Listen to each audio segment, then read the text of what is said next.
మేమెందుకు బెట్టు చేస్తామండి? ఏదో మీరు పెడితే తినేవాళ్ళం, కొడితే పడేవాళ్ళం కదా.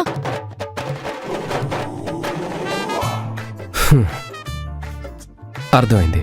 అదేదో కోపంలో ఎక్కడ కాంట్రాక్ట్ మిస్ అయిపోతుందా అనే టెన్షన్లో చేయిజారాను. అంతే అంతే.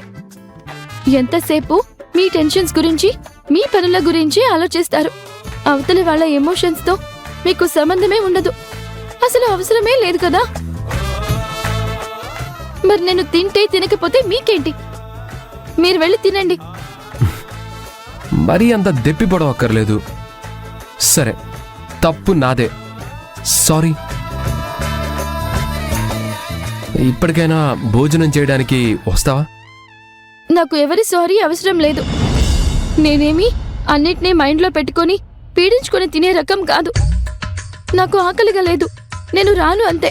This is too much Abhi. Sorry చెప్పా కూడా ఇలా బెట్టు చేయడం కరెక్ట్ కాదు. ఇది బాగుంది. మీరు సారీ చెప్పగానే నేను అంతా మర్చిపోయి హీ అనుకుంటూ మీ వెంట వచ్చేయాలా ఏంటి? మాకు ఎమోషన్స్ ఉంటాయిగా. మూడు సెట్ అవ్వడానికి కాస్త టైం పడుతుంది. చూడు, సారీ చెప్పా కదా అని బెట్టు చేసే కొద్దీ బ్రతిమాల్తానని అనుకోకు. నాకలాంటివి అస్సలు రావు. అవును పాపం. ఈయన గారొచ్చి బుజ్జగించి బ్రతిమాల్తారనే ఇక్కడ అలిగి కూర్చున్నాం. అభి, ఓవర్ చేయకుండా మర్యాదగా రా. అమ్మా నొప్పి, అమ్మా. ఏమైంది అభి? సడన్ గా ఏమైంది? కాలు మెలక పట్టింది. ఒక్కటే నొప్పి, నడవలేకపోతున్నాను. ఇంతసేపు బాగానే ఉన్నావు కదా. అంటే కాలు నొప్పి కూడా ఎవరైనా అబద్ధం చెప్తారా? చూడండి ఎంత నొప్పిగా ఉందో, అసలు అడుగు వేయలేను. నీ డ్రామాలు నా దగ్గర కాదు.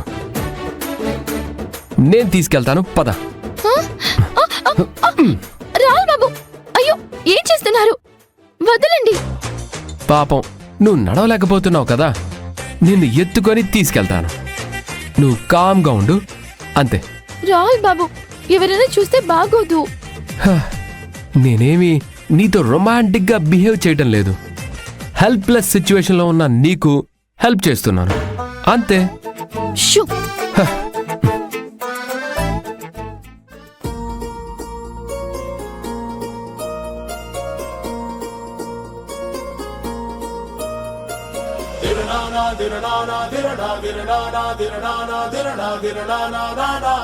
Hey,